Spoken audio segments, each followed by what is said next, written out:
Oh, our video is playing in the background. That's pretty cool. Yeah, you didn't notice that? No, I didn't see that before. I don't have my glasses on, so I just saw never- something moving all of a sudden. I was like, that yeah. kind of looks like me. That You kind of never looks do. like you.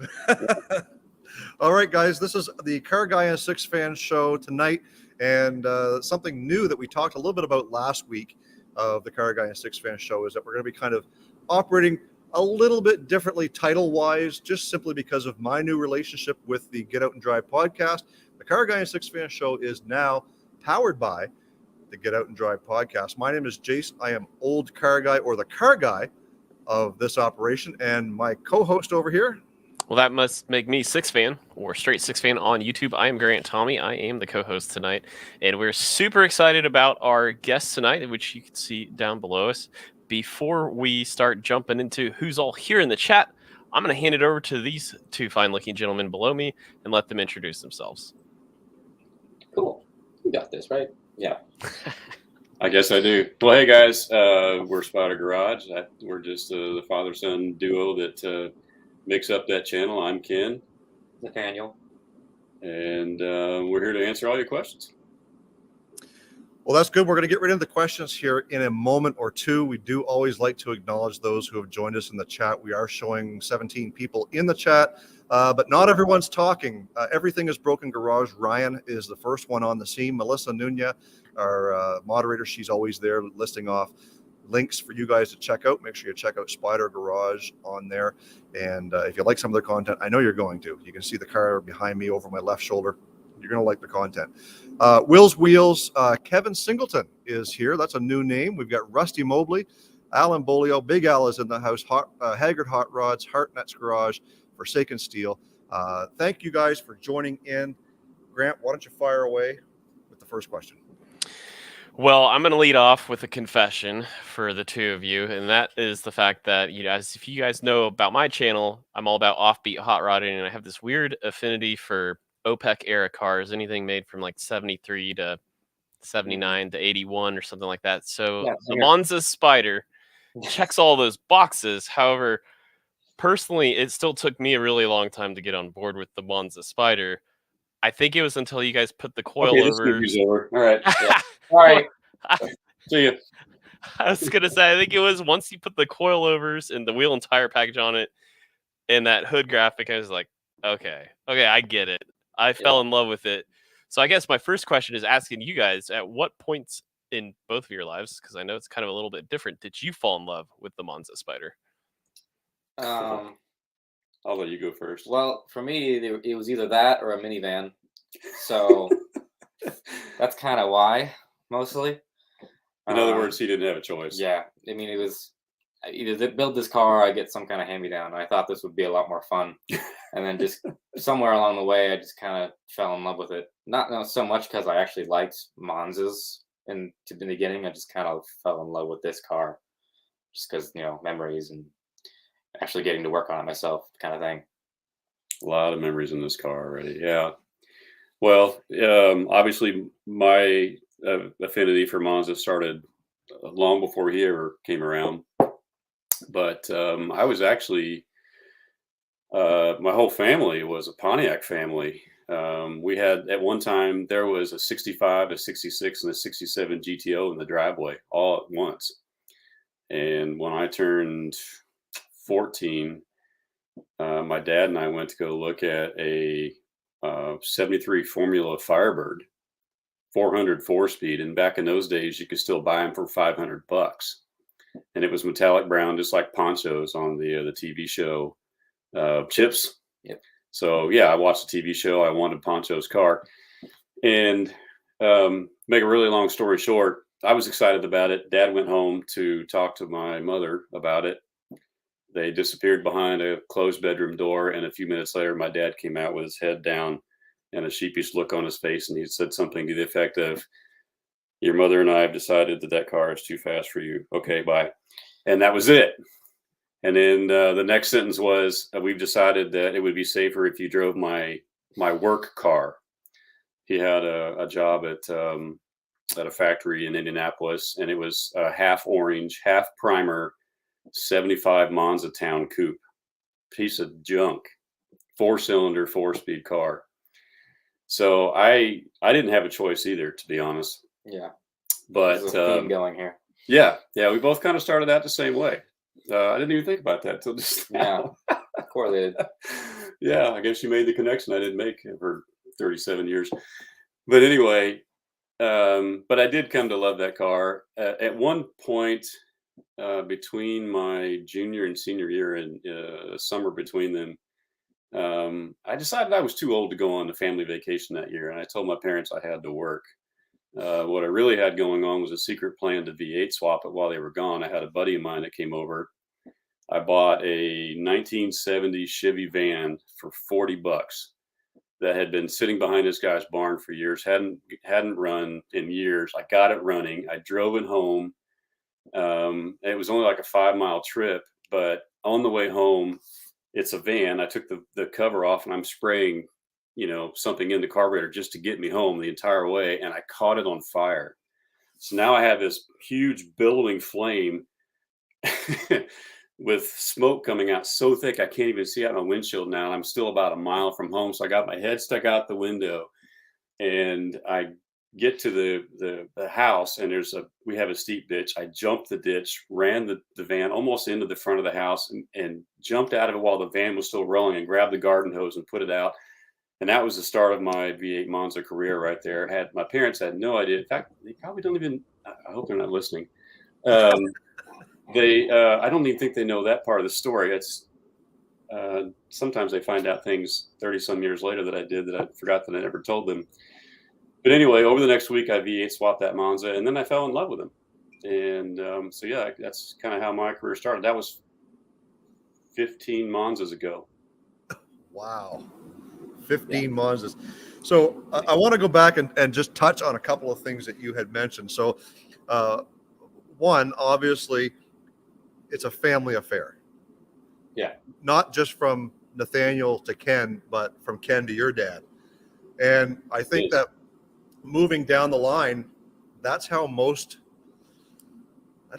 I loosely want to use the term addiction, but that's generally what it ends up being is an addiction to cars, right? So, but the other thing you had mentioned was you wanted Poncho's car, right?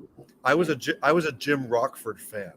Oh. So I wanted the plain Jane Pontiac Firebird, just the SE model, probably had a 307 or some junky 6-cylinder or something in it, but I love that car. Yeah. As we move into talking about, how you kind of came into your affinity for Spyders, how is it that you came into your YouTube aspect of wanting to highlight what you were doing with this car? I mean, I guess it was mostly just document. Yeah. We didn't really try the YouTube thing at first. It was more like he just wanted to have some kind of video of us working on it. Yeah. So at some point, I said it half jokingly to him that I said, well, we should just document this build and just create our own YouTube channel. I really was joking. And then I guess the light bulb kind of went on. At one point, I thought, you know what? I got a car when I was 14 and he was 13-ish, 14 when we got this car. And all of a sudden I thought, you know what? All that time in that garage, my first car actually ended up being before that Monza, actually, before I was 16. My dad bought a 64 Chevy 2 Nova. And for 2 years, I did nothing but take that car apart, put it together. We learned to do body work on it. I primered it. I, did engine work. When I turned 16, I drove it 1 mile and I sold it. But anyway, those 2 years where it was just my dad and I working on that car together, I got to thinking we never, of course, this is the mid 80s too, we're talking about. So, there were no digital photos and it cost, money to actually take actual photographs. So I don't have a single photo from those days or anything to record those memories. Now I have them up here and I have a lot of great fond memories of that, but I thought, how cool would it be to take that same era between a father and a son and just record it? And so maybe So I started it out as, well, let's just record our time together. You don't have to talk to the camera. It's not, I don't expect it to go anywhere. It's just for you and me anyway. And I promise you, and the thing I told him was, I said, the thing I promise you is that 20 years from now or 25 years from now, you will enjoy watching this. You will miss those days and you'll have fun watching them. Now, I'm not sure that he still believes me, but I promise you someday. It depends on the day, you know. Yeah. Well, teenagers. So, Hey, Well, it's funny. You talk about it kind of started as a joke, but then it's like, wait a second, there's something here. So you did it. And I know for the longest time, this one's going to be headed straight your way, Nathaniel. For the longest time, I know you weren't necessarily comfortable being on camera or, really, no, just, hey, stay away, kind of thing. I absolutely hate being on camera. Which I think is pretty natural in high school. I Yeah. found myself very similar. So I guess what I would ask of you is what advice would you give to people, especially father-son projects like that might be in your same age range, they start out at 14. What, as you've grown through that, what kind of advice would you give to somebody in that department? As far as like being on camera, or is just Yeah, like, yeah. just try to ignore it. Act like it's not there. I mean, it's not. It's really not a huge deal after a while. You kind of get used to it. At first, I was definitely I was a very different person on camera, and I still kind of am. But it's just not so much anymore. I think you got used to it. You just kind of get used to it. It's all I can really say. It's just experience, and after a point, you just kind of learn. But yeah, that's really it. I mean, it's just do it. The more times you do it, it's like with anything. The more times you do it, the more you get comfortable with it or used to it. Yep. He's gotten pretty used to Dad whipping out the camera all the time. Yeah, I've gotten like a spider sense on cameras now, though, because he does. Whenever I hear him stop talking for about 30 seconds, I just know he's got a camera on me. I can't even speak it anymore. I'm always trying to get those real moments, where he doesn't know he's on camera. Because as you guys know, when you're filming, it takes 3 times as long to do something. And so you're not always filming. You're trying to get some work done. Yeah. But there are times when he's doing something and maybe I'll just try to be real slick and I'll pull that camera out and I'll start filming. And he's like, what are you doing? Like, dang it, how did you know? Yeah.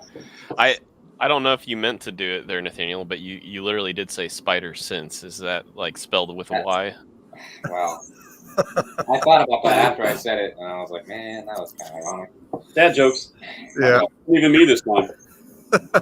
You did warn me, by the way. You did warn me about there will be dad jokes tonight. So, yeah, unfortunately. So I've been watching you guys ever since you did the roof swap on Miles. Oh wow, that was a long time ago. And I go clear back to, I mean, and what set that, I don't know why it is so memorable for me, but Ken, you had some friends come from several miles, different states, and guys come in, and you all pulled together and swapped this thing over in what I can only assume was a short period of time. It was a weekend. Yeah. Well, and I'll never forget the look on Nathaniel's face, because you hadn't told him, and he comes in the garage, and first of all, it's the camera in the face, but second of all, it's seeing all these guys ready to do some work. Yeah, the roof was cut off before I even got there. We had already cut the roof. I was like, what did you do?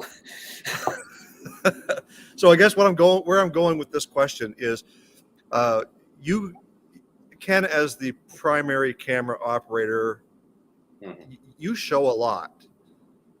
You're not afraid to show your mistakes. You're not afraid to show hard times, desperation, or when things just aren't going right. Is there something that's ever happened that you didn't share on camera that maybe you want to share with us today? Oh, I don't know. Well, there is a couple things that we've never made it public. I guess it's okay to say now. Do you want to talk about it? Yeah, I'll let you tell the story. There is one story.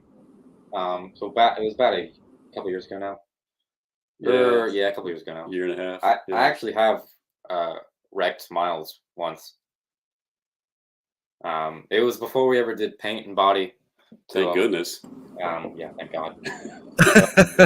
It was right after we did the 1.5 reveal where we like rattle canned the whole car. We rolled it. We were doing a cruise with a bunch of friends, like around our area on a bunch of dirt roads. And we pulled out. We did the reveal, and no less than like 3 hours later, I'm like sideways in the ditch. Because I decided it would be a great idea to try and drift around this dirt road that I did not know how to drift around. And I went through a ditch, jumped in an old lady's driveway, hit her mailbox, snapped it in two, and had a pretty big dent in the car from that day. But yeah, I guess that's one of the main things that we've never really shared for obvious reasons. But Yeah, insurance that companies probably don't need. but or other family members at the time. yeah, That was not something we really Noted. wanted to broadcast. no. That car it was only an hour and a half later, by the way. That car lasted an hour and a half, and he wrecked it right after the reveal. Yeah. There is, I don't know what episode number it is, but it was a music video that we had done, actually. So it was the reveal, and it was, we call it the Corona Cruise or something like that. And so we had like 30-some people in cars over here for a big cruise through a bunch of covered bridges that are pretty well known for the area that we live in here. And yeah, we cut that part out. Yeah. Well, go ahead. No, Sorry. go ahead. No, go ahead. Oh, I was just going to kind of piggyback on, you talked about the paint and body, different iterations, different generations of paint and body work. There's also different generations of small block Chevys. You had rebuilt the 350 or 305 originally, and then you did an LS swap. So Nathaniel, I'll start with you, and Ken, if you want to add to it, by all means do. But when you look at project car building from a macro level or a micro level, what part of car building do you enjoy the most? I think usually my go-to is usually like fabrication or anything with metalwork. I really enjoy that, but I also really liked the engine building part. Like there's something really, I don't know. I just like all the mechanical stuff. When it comes to like engine building and fabrication or whatever, I think the only thing I really don't enjoy is wiring. I cannot wrap my brain around which wire is supposed to go where, and it takes me at least a few hours to figure it out. Yeah, we really haven't delved too deeply into that with him yet. So that's something we're about to get into. We have some painless wiring kits for Miles. The one thing I always regretted was not rewiring that car from front to back, and so we've got a PSI conversion, harness on there for the LS. Part of it's the old harness, part of it's like a new. Yeah, it really needs a whole new wiring. So yeah, we're about to get pretty deep into the wiring. So that's my zen for me, by the way. I love wiring. Yeah, thank God. Yeah. So. Well, I was about to say, nobody really 100% likes wiring, but Ken, I guess you're an anomaly. We'll accept that. But yeah, my nickname is Captain Cable, if that makes any sense. I got that name 20 years ago because I love rewiring 42U network cabinets just to make them look neat. Not because they needed it, because I thought they looked messy, and I can't stand messy cabling and wiring. So I would rewire them. I used to rewire my own cars when I was in high school just to make it look nice under the dash. Nobody else would ever see it, but I would rewire it because I knew it looked good. Well, remind me to send you my address later on. You can have some of mine. We've got lots of chat going on over in the chat. So thank you guys for being over there. Don't forget, we are accepting super chats. I'm just going to throw that out there just because. And they mean something. And they mean something. So, at the end of our season, we usually like to thank those who have given us super chats with a little something, something. Not sure what that's going to look like, but nevertheless, keep that in mind because, you know, we love you guys. You support us. You show us lots of support doing this CarrGuy Sixfan Show, and we just want to be able to pay you guys back somehow. Also, keep in mind, near the end of the show, we're going to be opening up the chat for questions for Ken and Nathaniel. So if you've got something you've always wanted to know about these guys, make sure you go and hit the chat up for some questions. We're going to get to those at the end of the show. Ken, I want to talk to you just for a moment, give you a little bit of screen time just for a second. You talked about your 15, was it Monzas that you've had? Just picked up the 15th, yeah. So I feel like you're probably close to my age. Like where do you have time? When do you have time to get into all of this stuff? I mean, everybody has their thing, right? Yeah, some people will do crack, and some people go out and buy Monzas. Well, I used to tell people it was cheaper and it kept me out of trouble, but I can't really say either of those anymore than drugs. But yeah, I don't even know where to start. I don't know. When I first got into it, that very first car I told you about, I wrecked as well. I wrecked it when I was 17 in school. I did an episode on that, where I think it was the episode where we started working on my car finally, and it was just a really quick introduction as to how rusty and bad my personal Spyder is that I've owned since 1985, which was my second Monza, and it was my second Monza because I wrecked that first Monza pretty badly in an accident when I skipped school. And from the filming of a movie called Hoosiers, if any of you remember that. I was supposed to be in the movie, didn't want to be in it. Two buddies of mine and I skipped school and I wrecked my car. So later that week, I decided I wanted another V8 Monza, and that's when I found my Spyder that I still have to this day, actually. So I bought that November 5th, 1985. But as for the rest of them, I don't know. I just fell in love with them. It's kind of the big engine, small car concept. You know, back when you're 16 years old, and you don't have much of a budget, you don't have to spend a lot of money on hypo parts. You just throw a V8 in there, and you know, a 2,800, 2,900 pound car, and drugs are bad. Okay, that's funny. Okay, I don't know. After having fun with a couple V8 Monzas, I was hooked from that point on.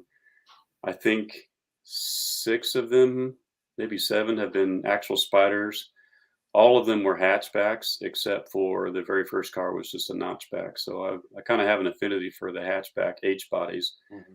So not all of them were Monzas. Some were Skyhawks. One was a Starfire, but they're all the clones, the GM clones of a Monza. So, but no Vegas in the horde.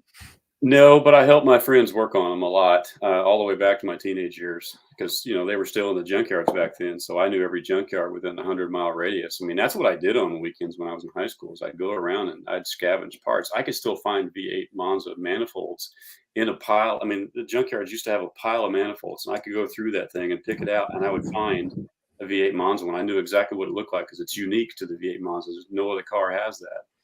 And so I would find those parts from my friends with the V8 Monzas, or the friend who helped me actually do the swap when I was 16 had a Pontiac Astor, which is the Pontiac equivalent to the Vega. So while I haven't known Nitty, I've been into them for a very long time.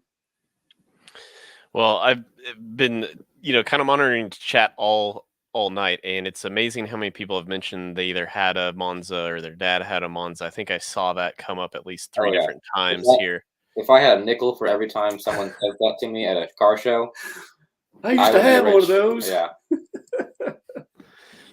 Well, I know 25th Maverick. Oh my gosh! Now that's a problem. Okay, I don't feel so bad now. Yeah. That just means you got 9 more to go to not be the cat lady of cars. right? I'm not going to reach it. I'm telling you that right now. I want to get my car going, and then that's it. I'm done. Well, we're going to get his next build done, but We'll hold you to that. yeah. Remember, you said that on a live TV show. Just So on the YouTubes. Well, we have sponsors now, so we don't have a choice. So we got a year to get this car done. Well, and I think that's where I want to go next when you talk about sponsors. But before I do, I did just want to mention, if you haven't seen, I think, Ken, you paid to have like one of those whiteboard animation episodes to kind of tell the story about the skipping school for the Hoosiers shoot. It's a really good episode, so I would recommend everybody go. And if you couldn't tell by now, Ken's got a great voiceover voice, so it's a very smooth as scotch. Like it'll good face for radio. Yeah.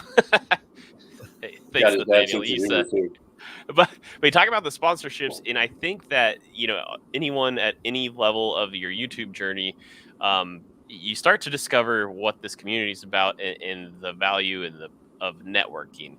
And I thought, from following you from afar, Ken, I've seen you. I'm like, holy cow, Ken's hanging out with so and so, and then it's like 2 weeks later, holy cow, Ken's hanging out with so and so, from previous CarrGuy Sixfan Show guests like Flying Sparks Garage, Jacob Ross Davis, and the likes. So take us through what propelled you probably to the level you're at now. What are some of the skills you can share with some of these up and coming YouTubers, kind of striving towards things in terms of networking? What's some of your advice you would give along those lines? Talk their ears off, I guess. Well, just go meet them is the first thing. Yeah. You're not really gonna do anything until you actually know them as a person. When people, it took me a while, for me at least, to figure out kind of what networking means, because I'm not really a social person, as you can probably tell. This is the most he's talked in years. I'm enjoying this. Well, now I'm not gonna do it. Oh yeah, the teenager comes back. But yeah, it really just, whenever someone says networking, it really just means building some kind of relationship, whether that's just talking to them at a car show, or messaging them about a product or something like that. It really seems small at first, like the stuff with like the stuff with QA1 that we did. Like that kind of started out with just us talking to one of their people at a show we went to. I forget which one now, but it was, at the time, it didn't really seem like that much, but now it's kind of progressed to the point where we are able to do things with them. Yeah, and they're willing to be on board and help us out. But that's just because they know us. Yeah, and they're not gonna. Well, we never set out to do this, to be honest. I mean, and a lot of it, it's pure, unadulterated luck, in my opinion. You're not kidding. And luckily, he has a nice smile and is able to talk to people a lot. So I tell him that I was more shy at his age than he is now, and I jokingly tell him, "You've got hope," because he thinks I'm the extrovert. Now I might be a lot more outgoing than I was, when I was his age. But man, I went to I met a high school friend years after high school, and the first thing they told me was, "Oh, I didn't recognize you because you weren't looking down at the floor." That's how I walked around high school. So he's light years ahead of me. As far as the sponsorships themselves go, it really, networking did help. It started out with encouragement from our friend Emily from Flying Sparks Garage. She was the catalyst that really got us to start the channel. I told you that I was joking about it at first, and so at one point I told her, I said, "Well, if we ever do this, wish us luck," or something like that. She's like, "Don't wish, make it happen. Just do it." Yeah, and I took that as a challenge. You never dare a military guy. Don't threaten me with a good time. Mm-hmm. And I said, okay, I'm going to do this. Had no idea what I was doing, but it has been the best journey ever, and I'm so glad we did it. I'm so glad that she dared me that day, encouraged us to do this, because we've met the most awesome people through this whole experience, we've had the most awesome experiences as a result of doing this. Yes, we never get things done on time. Yes, we never get any sleep. Yes, we're exhausted and sometimes we want to kill each other, but man, I wouldn't change it for the world. Often, yeah. So we do have a question that popped up. Before we do get to that, I just want to kind of tie in. Basically, one of the questions that we always like to ask our YouTube channel guests is, what would that piece of advice be? And you've already kind of answered it. What would that piece of advice be to give somebody who's thinking about doing YouTube? And I think you've already said that. Just do it. If you're thinking about it, do it. Because I think a lot of times people say, well, like Nathaniel said, I don't like being on camera, or I didn't like speaking on camera, or I'm not very good at editing, or maybe I'm not very good at this, or speaking, I don't like hearing my own voice. It doesn't matter. Just because you don't like it doesn't mean you're not the target audience for somebody else who's interested in watching what you're doing, whether it be a Monza, whether it be Hot Rod Power Tour, whether it be a Rocky Mountain Race Weeks type event, whatever it happens to be, do it. And I see Mechanics in the chat is just saying the same thing. Just do it, do it, do it. I do think that there's so many people who sit on the sidelines with something, maybe it's a great idea, and forever sit on that idea. They just continue wrenching on their car on the garage, or continue hitting those junkyards, or continue hitting those car shows, whatever it might be, and never think to, just simply pick up your phone or whatever you're using and just put it together and throw it up there. Yeah, that's still all we use. We don't have a camera. I don't spend anything on this. I still use, it's all filmed right here. That's all I have. And there's like a $15 camera stand that really needs to be thrown out of it. It's so junky, yeah. I'm not kidding, guys. People think you have to have expensive cameras and equipment, and yes, the quality would be better, and yes, if I had microphones or a lavalier or something like that, it would work out. I do have a really old GoPro that someone gave me, like a 4 Plus or something. I do use that occasionally for in-car stuff, like when you were drag racing. What's he say? What's Dan say? Is it even love? You don't want to kill your dad's son every now and again? Hey, you nailed it right there, Dan. It's yeah. But anyway, we don't. The encouragement I would give someone is exactly what you said: is just do it. The Emily revealed to me this past year. Actually, I didn't realize this until I think we were talking to PRI last December, and I think at that point we were there at PRI to actually talk to potential sponsors. Like, we weren't there just to look at cool stuff like we had been in years past. We were actually there to start nailing down sponsors and start talking to different people. And then we were securing sponsorships at that point. Like, it was working out really well. And so at one point I pulled her aside and I said, man, thank you so much for encouraging us all those years ago the way you did. And she goes, hey, you're the one that did it, not me. She goes, do you realize how many people I've said that to over the years and they didn't do anything? I'm like, oh, well, I didn't think about that. She goes, but you did. You're the one that made the difference, not me. I'm like, well, dang it. Now you're going to make me cry. Well, and as a follow-up to the questions that we were asking from the chat, let's get kind of into that. We're about halfway through the show tonight, so let's start working on some of these questions. And one of the questions came through from Will, asking, how do you value your channel's worth for sponsorship? How do you approach these sponsors and say, okay, well, here I am on a channel, but maybe with only 2,500 to 3,000 subscribers, but how do I get you to help me? You really kind of have to go up to them and say exactly the opposite of what you just said. They're not looking to sponsor people just to sponsor people. They're looking for advertisements, and they're looking to see what can you do to help their advertising team. So he's figured it out. I'm just repeating what other people said. Sounds good. Nathaniel, own that. That's you. That's your. You, man. I was like, man, that's really good. And you just now you gave your credit away. Well, you have to have something that of value, though. I will say that a lot of people have YouTube channels and they think they just. it's a partnership. Obviously, Yeah. it's something you're offering a value to them. So you're not just asking for free parts. Obviously, I think the worst mistake you can make is going to a company solely for sponsorships, because they're not gonna just give them to any hillbilly they see. They're just, you kind of have to know them, and it's just like I said earlier, you kind of have to.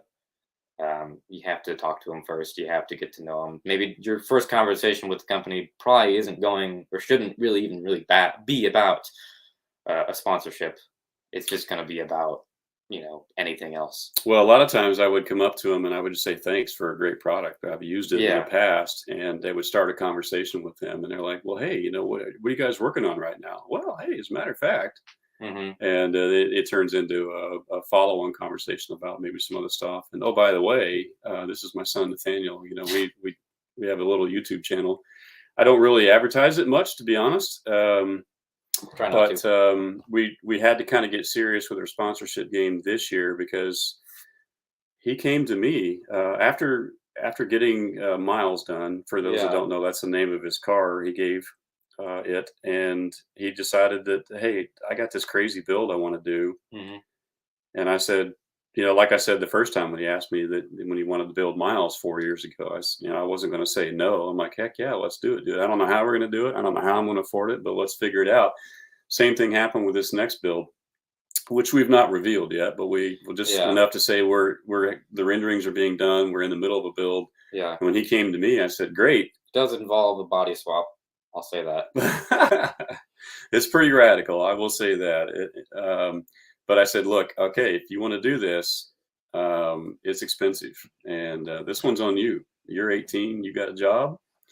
Let's get serious about our sponsorship game. Let's try to get our numbers pumped up a little bit so that we can secure some of the sponsorships. And so for the first time in the 4 years we've been doing this, we're like, okay, we should probably work on marketing a little bit better and getting our numbers up. And so I've had to send off our metrics, which aren't great, but they're not horrible. They're enough that a number of people have come on board here in the last couple months. Attending MPMC, the trade conference, was a big help, obviously. Yeah. We got at least 90% of the sponsorships that we have because of that thing. Yeah, through that. And the story was unique. A lot of them related to our story, which I thought was, heartfelt and personal for a lot of them. And so they wanted to get on board with that, and just really enjoyed his drive for somebody as young as he is, who says, hey, I want to build this radical car. And we do have a rendering of it. We've not shown anybody yet, but I did show them the rendering, and they're like, holy cow, you're going to build that? I'm like, yeah, you can do that? Yeah. I sure can try. We're going to give it a shot. Well, yeah, we went on board with that, So sometimes you got to build cool stuff. Sometimes you got to have a good story to go with it. And then to prove that you can do it. And we've had, over 4 years on YouTube now to show that, we've proven that we do document this stuff. We do a lot of cool stuff with it. People, we got a small following, but it's a pretty hardy following. It's the same people every time that seem to really enjoy the story. And so it has potential to grow. And I think a lot of the sponsors saw that.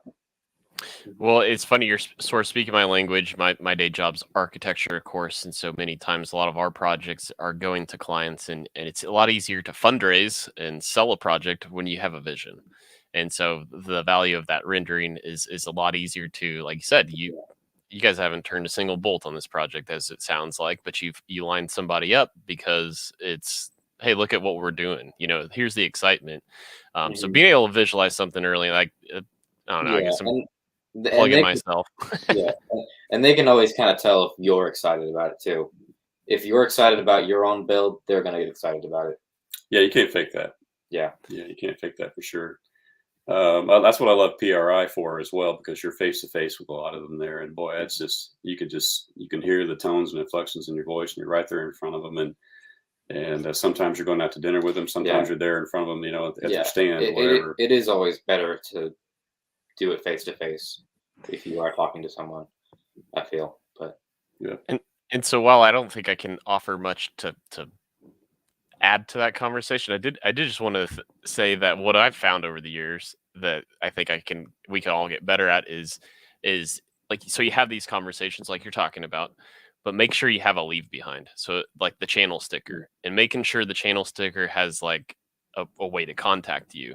Because they're like, man, what was that guy's name? We had a really good conversation. And they're like, oh, yeah, give me a sticker. And you look at the sticker, go, oh, okay, I'm going to hit him up on Instagram with a direct message or something like that. So I think there's that. And then the other thing is, like, I've not landed a single sponsorship here for Straight Sixfan, but there's indirect ways to do the same kind of thing.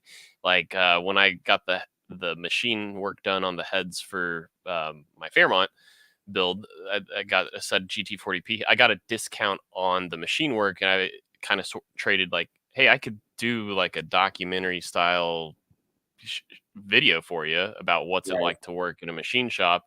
And all of a sudden, they basically, took off what it would be to like tax the thing, right? So I think there's other creative ways that sometimes these startup YouTubers don't think about. You've got this very valuable tool, the end product, the video, that you can still sell people. Yeah, well, that's how we secured QA1 originally. I did 2 videos for them before I ever had a sponsorship. I was courting them for quite a while, and I made a couple Go Drive It QA1 videos before they ever agreed to come on and say, okay, yeah, we'll help you with this product, this particular discount for this product, because sponsorships are never free. But yeah, I that took a while. A couple of videos I did specifically for them to kind of say, hey, we're interested in your stuff here. We honestly, truly believe in the Go Drive It movement. If you know the hashtag Go Drive It, I mean, we have cruises we were sponsoring here at our own house a couple times that we called a Go Drive It cruise, and we were posting on their page all the time. And then we saw them finally on Power Tour, and they're like, yeah, let's do something. So yeah, sometimes it's things like that. You can use creative videos to kind of get their attention if you don't know somebody directly. Well, and I hate to sound cliche, but you fail 100% of the time you don't ask. Yeah.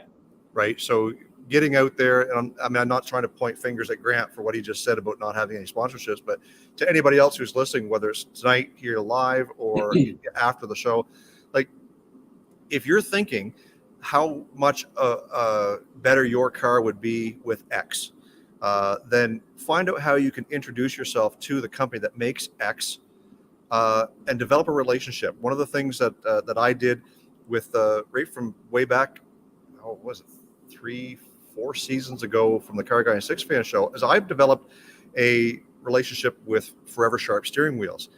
And it was just a casual conversation, and they're like, well, what can we do for you? And I wasn't looking for a free steering wheel. I was looking for something, but not a free steering wheel. They sent me a free steering wheel for my car. Nice. And that led to a second steering wheel being given away for the CarrGuy Sixfan Show when we had a big giveaway. Cool. And yeah, so when I had my 10,000 subscriber giveaway back on New Year's, again, they were a huge part of that sponsorship. So I've developed a relationship with these guys, and I've never spent a dime at their store. They've always been helping me, but I've been returning that. And it's not always about what you can get for free. It's about how you can develop that relationship and what you can do for them. Like Nathaniel said earlier too, right? Like, you got to have something in return. Yeah. It doesn't always have to be. Especially like the bigger company you go up, like they're not going to be interested unless you have something for them. Yeah, Exactly. I can't even announce yet one of the companies that came on board, but fairly big name, and I was shocked at how much they wanted to offer us in terms of things for the car.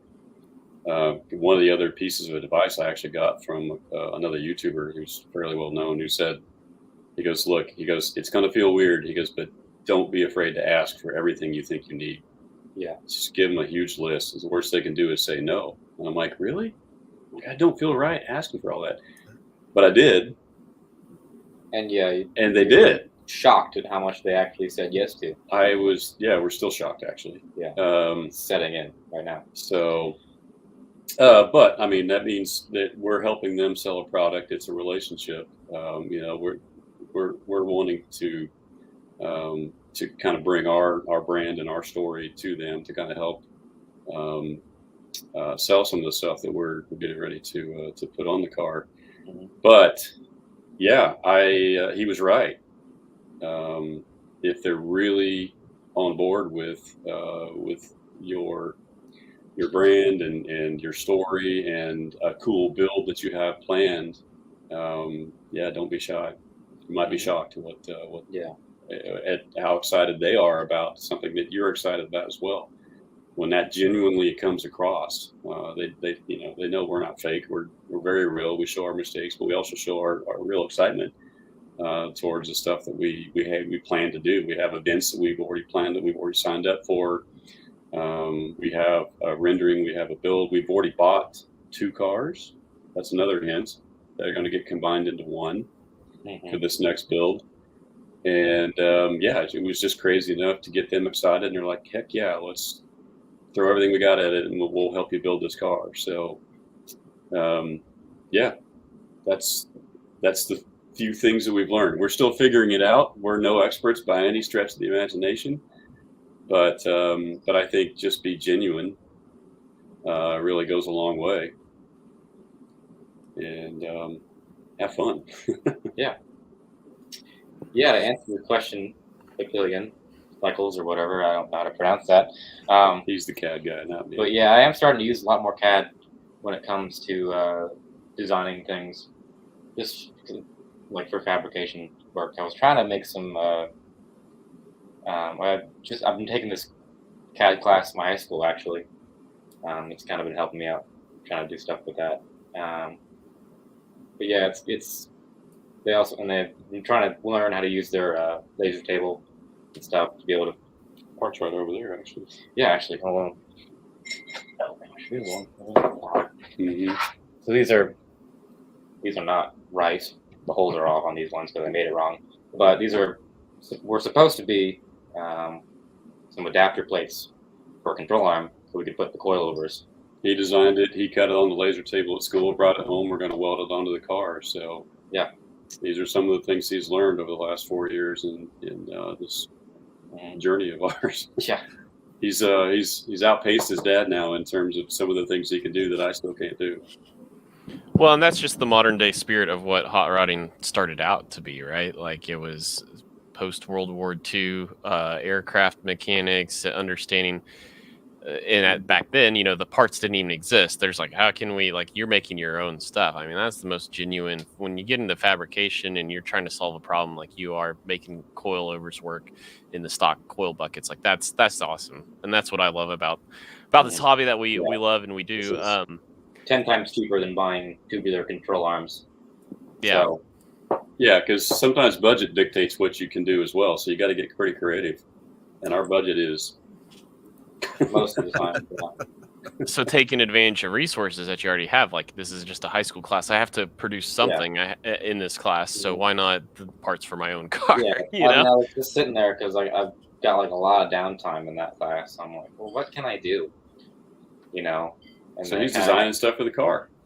That's awesome. So we did have a question there from Drew. He's asked who let Mark in here. Well, he's been here for a while, believe it or not. I don't really know. We should probably kick him out by now. Is what I was thinking. He's trouble. As we kind of wind down tonight's show, we do want to kind of go around the horn and talk a little bit about some upcoming projects or something that you're willing to share with us. Nathaniel, Ken, is there something that you can share with an upcoming video that's going to be due out that you can actually talk about? We know you got the secret project that nobody knows about, but can you share something that's coming up on a future video here? Kind of. What do you want? We haven't talked about this. We haven't really discussed what we're going to. I can tell you what I'm editing right now. I can tell you that one of the things I'm really bad at is getting videos out on time. So I'm editing like crazy right now. I still have 11 more videos to put out. Wow. That I'm behind on. Mm-hmm. So the next one coming out actually is prep for Power Tour, but then Power Tour, then Drag Week, which were pretty big events, pretty momentous for us for a lot of different reasons. So those are going to be pretty cool episodes that will be coming out in the next few weeks. But somewhere in the middle of the canonical, order of episodes, we'll break in there to announce the next build. So it won't be quite in order, but that's fine. It won't interrupt any story that's going on. But I've just got to waiting for approval from sponsors to kind of get to that point where we can announce that yet. But so we'll have an announcement video that kind of quickly entails a road trip that we took, as well as what the next build is going to be, and it's going to be pretty crazy. Yeah. So that's coming up. Jason, why don't you go next? Because I have a question I want to piggyback on this question for those guys. Sure, yeah, no problem. So I'm still trying to tidy up the one of the final videos on the Dodge Monaco. I talked about it last week that we're trying to get the power steering back together. We finally get the proper hose. We finally get the pulley on pressed onto the power steering pump, albeit backwards. So that's going to come back off and flipped around and do that whole process all over again. I've never done that. Never. I'm really editing the video where we did that something very similar to that right now. So it's seared into my head right now. I was just, well, why didn't you warn me? Only two ways to do it. I did it the wrong way the first time. So anyways, that's where we show everything. I show everything just like you guys do. I'll fess up to my mistake. So we're going to get that fixed up and get that video out hopefully within the next couple of days. And last Sunday, I spent my very first recording session with the Get Out and Drive team. We recorded 2 podcasts, really good events, or really good interviews, and I'm really looking forward to that. So one of them should be out, I think, late next week, and the one in a couple of weeks after that. And we're getting prepped to record the third one. It's really something that's different for me. Like with Grant and I, we're right here, face to face. And when you're interviewing with somebody, you got 3 different people, kind of like we are tonight, all on different streams. So we're trying to make sure that everything flows smoothly. We've got a great producer, a great editor, and a great co-host, that everything just really flowed together. We had a lot of fun. So stay tuned for the Get Out and Drive podcast. Got a couple of those coming out real soon. I'm sure you guys are going to enjoy that. Grant, take it away. Yeah, so if things go as planned this Saturday, I will be plucking the 300 cubic inch inline 6 out of my high school truck to be the beginning of what eventually will be a motor rebuild.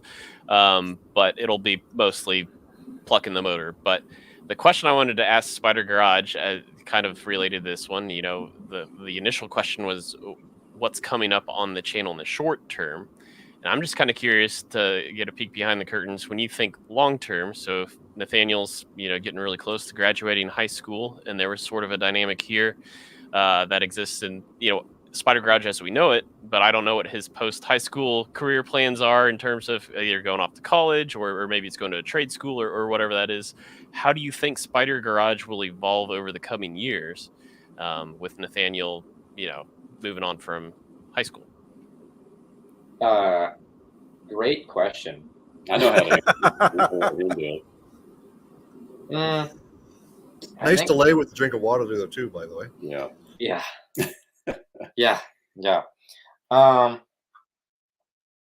really don't know, to be honest. I think when it comes to this next bill, it's going to have to be, if we are going to, I'm going to have to start recording things myself more, which is scary. But He said it. I didn't. Yeah. As far as plans, I really don't know. I mean, I'm pretty sure I'm going to be going to local trade school in the fall. Got almost 90% sure I'll be down in Chattanooga this summer with some kind of welding apprenticeship. So he's moving. Yeah. As soon as he graduates in June. So the biggest thing about this next build is that I'm going to be in Tennessee doing it at another friend's house. I won't be there. I'll be there on occasion, but for the most part, he's starting the build. on his own, which means that he has to film it. He asked me a long time ago to show him how to edit. I don't know if we haven't gotten there yet. I gotta look Maybe he'll into it. Dropbox some video footage to me and I can edit it here at home. But Mhm. I will say that it's going to be really up to him to chronicle this build, because he's down there for a welding apprenticeship all summer. Well, for a few 2-3 months, Couple months, yeah. couple months down in Chattanooga, Tennessee, beginning this build, and I'm not there to film it like I Mhm. have been for the last 4 years. Yeah. And so he's got to figure that out. It's going to be Yeah. interesting. Yeah, it's a good word to describe it. It scares him to death, I think. Yeah. Well, I think I speak for Grant and everybody in the chat when I say that we're really excited to see what the future of Spyder Garage has to offer. You know, we've enjoyed it up to this point. Nathaniel, I really love watching you grow through the different stages of, you know, learning about cars, and now you're going off to a welding apprentice course for the summer. Mhm. You know, I think that seeing the father-son relationship develop on camera, because some of us have been around long enough to know the story, you know, behind the story, and I think it's awesome that you guys are willing to share and spend this time on camera for everyone to see. Mhm. And it gets you out, gets you experience, both of you. You know, Ken, I'm sure, I mean, I've seen his editing skills have kind of gone like from here to like way up here. He's putting out some really good stuff, and it just I makes do it, enjoy editing. yeah, it makes it a real pleasure to sit down and watch YouTube and come across some of your videos, because, you know, sometimes you watch a video, it's pretty humdrum. Not your guys, but I mean out there, people who just throw videos up for the sake of doing it, and then some of us take pride in it, and you're just going that extra level, and I really appreciate that that you take the time and effort to do that you share your story, that you took time, a rushed effort to be here tonight and be with us, because we had to put you off from last weekend or from last week because of you know, certain things, but nevertheless you made it. We had a great time. I hope you guys did too. Yeah, it was good. We sure did. This was fun. Mhm.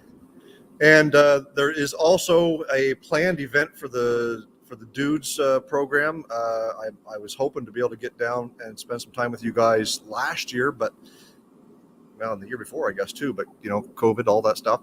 But we're trying to get out to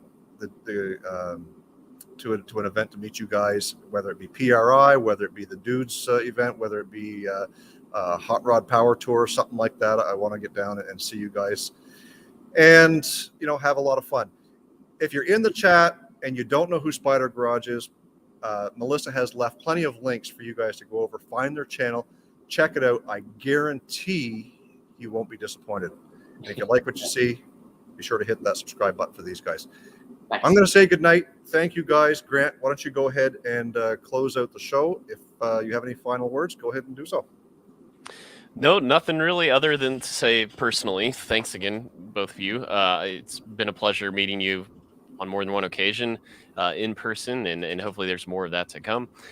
Did just want to remind those in the chat, if this is your first time at CarrGuy Sixfan Show, next week's episode, we do alternate from channel to channel, so it'll be on my channel. So if you're not subscribed to me, make sure you at least know where to find me next week. If you enjoyed this episode, you'll probably enjoy next week's episode. And with that, I guess we'll just leave it at, to all my Six fans out there, thanks for watching.